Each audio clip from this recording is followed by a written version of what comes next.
Good morning, this is Ryan Littlestone from forexflow.live. Welcome to the summer markets, it seems. Lovely weather here in the UK and it's having a little bit of effect on markets at the moment. We're seeing some volatility, but generally during the day it seems to be really sort of dying a death, and potentially that we are hitting these summer markets and the markets are just scaling down a bit. We've got the Fed obviously this week, which is going to be a big event for the sake of monetary policy, to see whether they're going to start buying into the inflation talk that's going around, whether they're going to start signalling an easing of their policy that they've got. A quick thought on that is that the Fed, and as like a lot of central banks, they're still heavily into what we call emergency measures. So they're really, through the kitchen sink at it. And so there's a possibility that amid all this talk of tapering and scaling back, that what we do see is a cut of these emergency style policies, or the emergency portion of it, then leaving the rest of the monetary policy to roll as the recovery happens.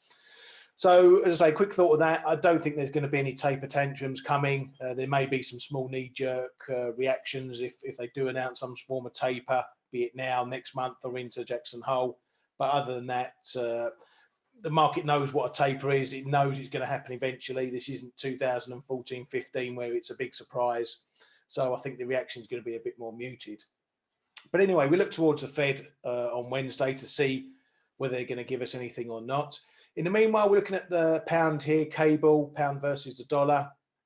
Like a lot of pairs, we're seeing a lot of ranging going on. And this one is between the sort of 141 level and up to 142s, mid 142s towards 143.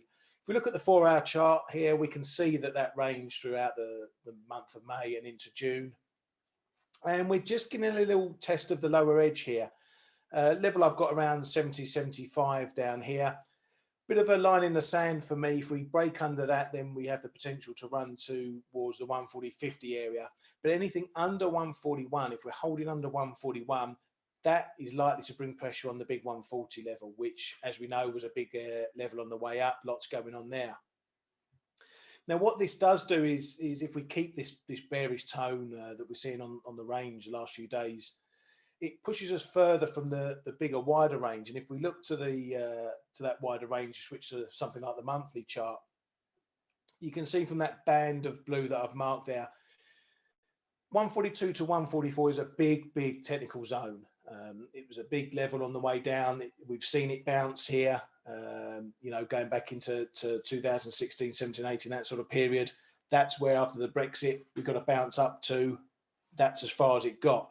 So technically, it marks a very big area. And while we're above 141, it keeps this area on the cards. It keeps it ticking over, keeps it boiling.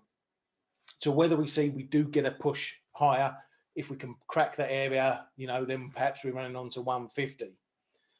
But if we get below this 141 area and hold below and even get down to that 140 area, it takes the pressure off this level. And that might set us into a newer range, or even push us lower down towards 139, 137s.